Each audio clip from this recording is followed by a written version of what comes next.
So to continue on the Makeup Academy brush set,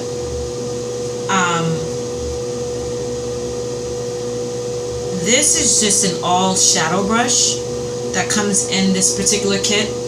It actually says it on it. All over shadow. Once again, I love the CVS brand brushes, the Makeup Academy line.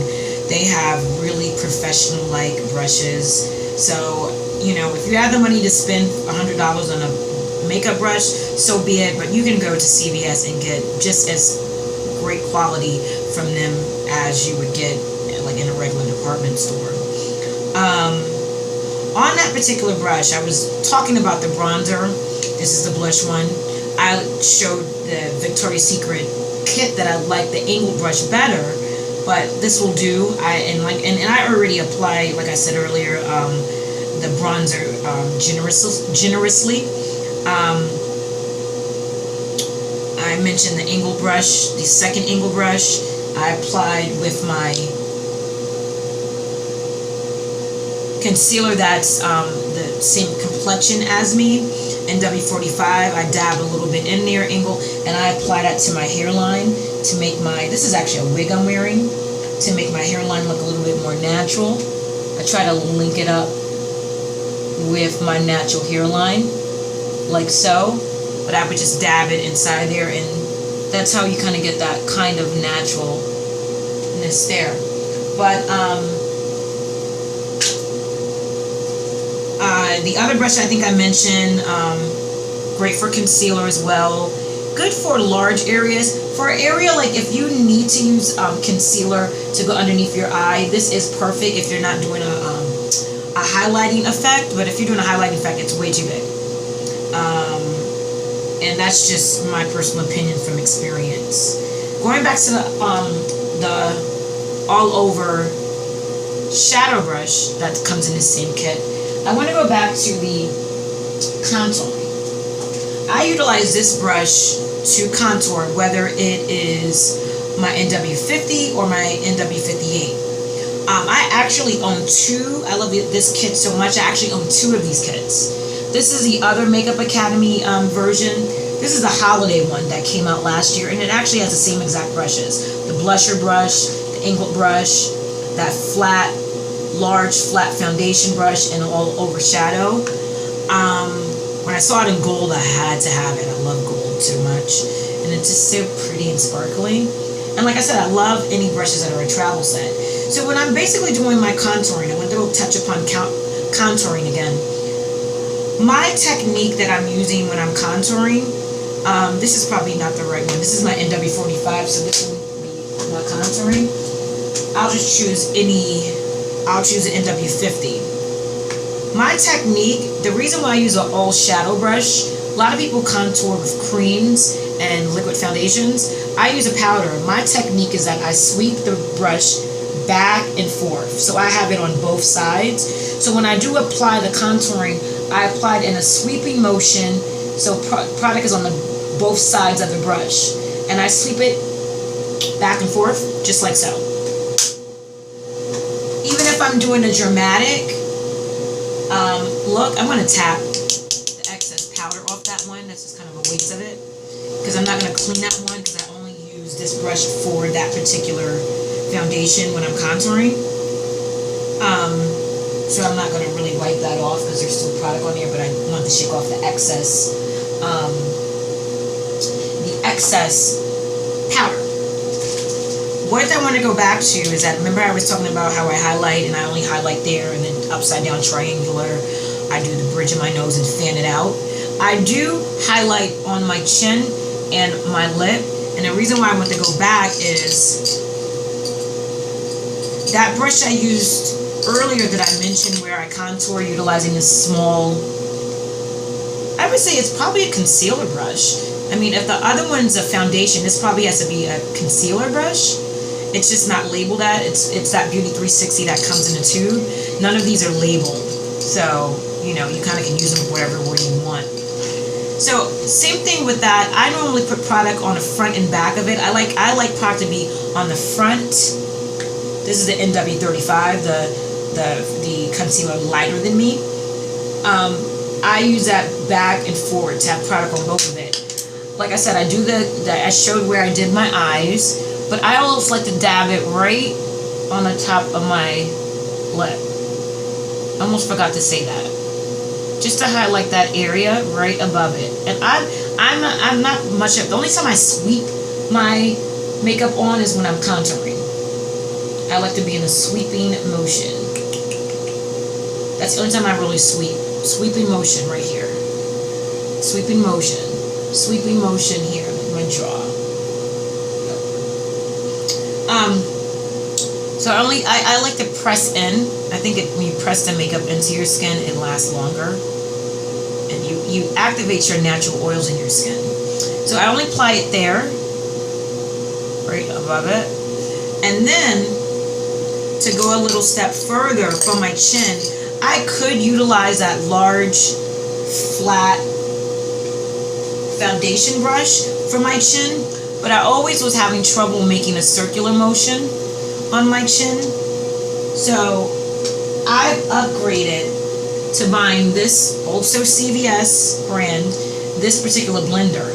I've tried to use this blender to contour my eye with it. It works effectively, but I find that with that smaller brush, the concealer brush, smaller one, that works the best. I like when I'm applying my makeup with brushes, I like to apply precise. Because there's no, particularly when you're getting ready in the morning, there is no room for error, like to mess up. Sometimes you do mess up when you're applying your makeup, but when you're getting ready in the morning and you have to get going and leave out by a certain time, get your children ready, there's no time for error, you know. As you practice more, you'll know what brushes and techniques that work best for you. But this is a technique that works for me. This is a tool that I got from CVS. It's just a blender sponge. You can find it now because this is a current item and it's going to probably be labeled Beauty 360, not Essence of Beauty, because it's one of the newer implements that they have. And I take the bottom of this. Now the funny thing about it is that this particular tool has a little indentation on the circle, so you really gotta get in there to get the product on it. But I just dab it right directly on the center of that, and that makes a perfect circle. You're gonna see it now because I really did. I faked putting it on there, but you can see where I got the perfect circle, and I normally just dab it right there. You probably see where I applied it. And you just press it in. And it makes a perfect circle. See, with my kids and my husband, they have perfect features. My husband has that perfect chin. The girls take after him. He has a high cheekbones. The girls take that. They got my nose, my little nose, and stuff like that. But all the things that we do online to achieve this look and contouring, you know, if you look at some people, they just naturally have that on their face. So, you know, you kind of trying to mimic what their face does. So how I mimic their chins is that I take that round circular and press it into my skin. I really don't blend it out. I want that circular looking motion. Sometimes you can make it a little wider, but the circular works for me. Because that area of my chin tends to be dark, and that highlighting helps it. And now I'm finished with highlighting in terms of how I do highlighting. After you've done all of that highlighting, contouring, bronzer, like your cheeks, the next step that you have to do, and is mandatory, it is non-negotiable, because I have contoured my makeup and opted not to use like a translucent loose powder, and literally by the time I went to break for lunch, my makeup looked crazy. You could see where I had the contour marks, where I highlighted the bridge of my nose, my chin. You could see it because it was not set. And I, you know, from me wearing my like reading glasses and putting them on and off all day, I had like this permanent indentation from my makeup here. So every time I took off my glasses, I had to kind of like press the makeup in. So my makeup wasn't set. So I learned the hard way that Even if you think this is a frivolous item to buy, it's not. This particular item I bought in a loose powder form. I prefer pressed powders, as you see with my foundations. But the reason why I opted in a loose powder form is that I ended up getting a Wet n Wild brand that's a pressed powder, and that one I generally only want to use for my face. I do not own any Wet n Wild face, you know, like foundation or powders, because they don't make it in my complexion. I'm just too dark. But if I wanted to wear like their eyeshadows and lip and mascara and eyeliner, utilizing that mattifying thing will take all the grease out of your skin, and then you can kind of build. I normally don't even wear that much makeup, so I normally just try to use my own natural skin when I don't want to do that. But I always love wearing like a mascara or liner and gloss, something on there just to kind of look like you made some effort that day. But this is mandatory. This is basically M.A.C Prep and Prime. It's a translucent powder. This is the loose one I opted in. Reason why I got the loose, and I almost was going to return it, but I opted not to return it, only because it's hard to work with. Loose powders can be messy. I don't want to breathe in the dust. It can be really, really messy. But this one, if you keep it on it where it needs to be, like on the counter, you won't really get it too messy. I know that when I did work with this earlier today, as you see, some of the powder is out. That's probably more than what I need. If you shake it, it will fall back in the reservoir. And this should last me a long time. Even if you tap it like that, you can get a lot of the product back inside where it needs. So I realized that this particular item needs to stay flat.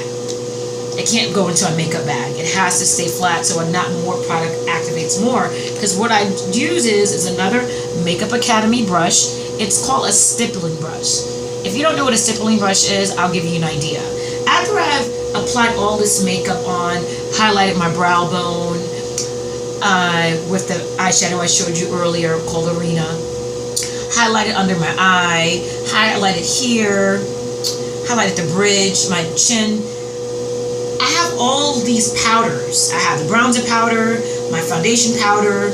I may use both powders in W50 and W58 for here and there, depending how much dimension I want. Use it here, and particularly that cream concealer, you need to finish all of it so it can look even. I dip it in, make sure I don't have too much powder on top, dip it into the inside of that, and I apply it all over my face generously. You keep blending it until it looks mattifying, until it's set, so you kind of get rid of it. If you want to set it even more and reduce all the highlighting and contouring you do, I normally go over my original foundation and kind of lighten it if I think it's too much. If I think it's just right, then I go and use a translucent and just set my makeup so I don't see that concealer lift and just see all these all the areas where you did your highlighting and contouring come out. So this is a great for setting. I used this before I even started contouring to just get rid of all that excess powder. So you kind of just get rid of the excess, and that's why you see the makeup on there. I actually washed this brush last night, and I use it today, and you see all of that. So that gets rid of all that excess foundation, powders, and all that. So that's a great brush. The next thing that I want to touch upon in terms of the face, it'd probably be the last thing that I would touch upon regarding the face, is after I've already set my makeup with that translucent powder, this is the other color I use. This is actually an eyeshadow, and the eyeshadow is actually called Honey Lust. It's another MAC item, and on another video I'll show you, but I may show you just a little bit now. I don't use a brush with this. I use my finger because you'll see what I mean. I'm going to dab it on the tip of my nose and blend it in. It gives you this really strobing effect. I don't put a highlighter, the concealer on my nose. I like the strobing effect on my nose, and my nose naturally does that, so you really probably are not going to notice anything really different than what I just did, but you'll see it strobing. I normally put the strobing on top of my cheeks. I only use my finger because I've noticed in the past when I have used it any other way as an eyeshadow, it really leaves a lot of pigment all underneath here, and it's really see-through. So strobing is probably the best, and that's Honey Musk. It's really, really a great color for that, and that's all I use it for.